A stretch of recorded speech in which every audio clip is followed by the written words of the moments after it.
pembukaan, penyampaian materi, sesi tanya jawab, dan penutup. Shalom dan selamat pagi buat teman-teman sekalian. Pada pagi yang indah ini kami ingin membawa sebuah pembahasan yaitu tentang perkembangbiakan nyamuk.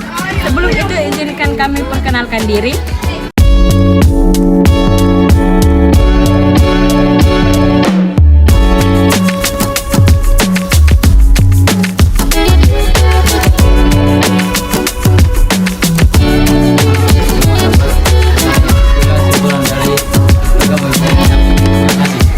Nah, pasti kalian semua sudah kenal kita kan? Tanpa buang masa, mari kita masuk ke dalam sesi penyampaian materi yang akan dibawakan oleh Yolia Hanes. Terima kasih kepada moderator. Seperti yang dijelaskan kepada moderator, pada pagi hari ini saya akan menjelaskan bagaimana proses perkembangbiakan hewan atau lebih tepatnya nyamuk. Nah, mungkin ada sobat-sobat sekalian yang belum tahu bagaimana sih cara perkembangbiakan nyamuk. Nah, tanpa buang basi, mari kita simak bersama-sama. Mungkin teman-teman pernah melihat kan pada saat musim hujan, air selalu berkumbangan di dalam kaleng bekas, tin bekas, maupun apa-apa yang bisa berkumbangan airnya. Nah, itu dapat memicu lahirnya jentik-jentik. Nah, seperti yang kita ketahui bahwa nyamuk adalah hewan yang menghisap darah manusia. Untuk apa? Apa alasannya? Nah, untuk alasannya pertolongan nyamuk untuk bertelur. Nah, kita perlu ketahui juga bahwa hanya nyamuk betina saja yang menghisap darah manusia. Nyamuk jantan tidak menghisap darah manusia. Nah, teman-teman, sebelum itu mari kita lihat video di sini. Video di sini mengatakan bahwa nyamuk memiliki 4 tahapan dalam proses perkembangbiakannya. Apa aja sih? Nah, yang ke-1 ada telur, yang kedua ada larva, yang ketiga ada pupa, dan yang keempat yang terakhir yaitu nyamuk dewasa. Nah, mari kita simak satu persatu. Yang ke-1, bertelur. Nah, bertelur adalah fase pertama dalam nyamuk mendaur hidupnya. Seekor jenis nyamuk dapat menghasilkan 100 hingga 339 butir telur dalam sekali pembuahannya, dan membutuhkan waktu 2 hari untuk menetas sebagai larva.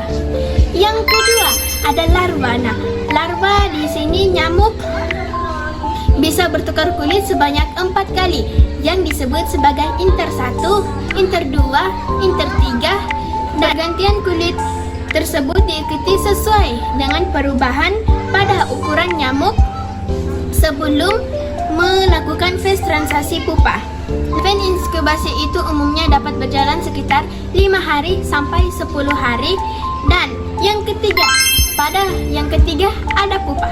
Pada fase ini adalah fase untuk jeda atau waktu beristirahatnya nyamuk sebelum dirinya berubah menjadi sebuah nyamuk. Nah, pada pupa nyamuk ini, nyamuk tidak memerlukan makanan dan minuman. Nah, lalu untuk bertahan hidup akan memunculkan 2 buah antena ke permukaan yang bertujuan sebagai pernapasan. Nah, di fase ini tersebut pupa sangat rentan untuk mengalami kebocorannya. Nah, yang telas nih teman-teman, mungkin teman-teman udah paham ketiga fase-nya kan. Yang keempat adalah terakhirnya yaitu nyamuk dewasa. Nah, setelah terbentuknya organ tubuh dari nyamuk yakni sayap, kaki, dada, perut, mata, antena, dan belalai yang terbuat sempurna, jika hewan telah siap untuk terbang. Biasanya, nyamuk dewasa akan berada di permukaan air guna mengeringkan tubuhnya tersebut agar dapat terbang. Pada umumnya, nyamuk jenis jantan akan keluar dulu dari kepompong. Nah, ingat nih teman-teman. Lalu disusul oleh betina. Hal itu adalah fase terakhir nyamuk sebelum nyamuk dewasa tersebut kembali berproduksi dan mengulang proses daur hidupnya. Itulah 4 tahapan yang dapat saya bahaskan dari video yang sudah saya tunjukkan pada permulaan awal video. Nah, sekian dari saya. Mohon maaf jika ada kekurangan. Sekian dari saya. Nah, teman-teman, kami juga sudah menyiapkan beberapa soalan yang mungkin teman-teman masih persoalkan. Sesi tanya akan dibawakan oleh Winnie. Terima kasih kepada moderator. Saatnya masuk ke sesi tanya jawab. Di sini saya akan menjawab satu pertanyaan, yaitu berapa hari siklus hidup nyamuk berlangsung?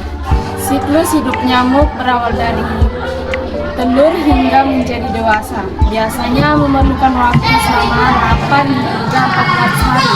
Namun, waktu siklus hidupnya nyamuk bisa bervariasi dan bergantung dengan sejumlah faktor, yakni suhu dan juga kualitas sumber makanan yang diperoleh oleh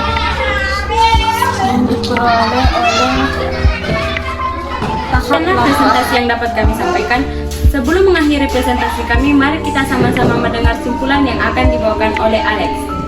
Terima kasih pada MC.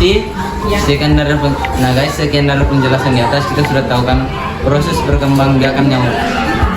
Proses perkembangbiakan nyamuk ada 4 tahapan, yaitu berawal dari telur, kemudian larva, lalu pupa, dan kemudian menjadi dewasa.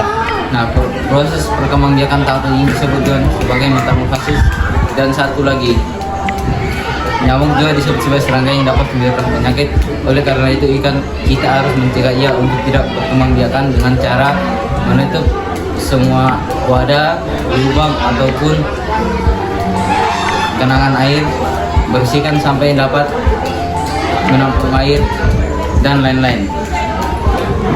Dan kami sampaikan, semoga teman-teman semua dapat semuanya. Itulah simpulan dari perkembangbiakan nyamuk. Terima kasih.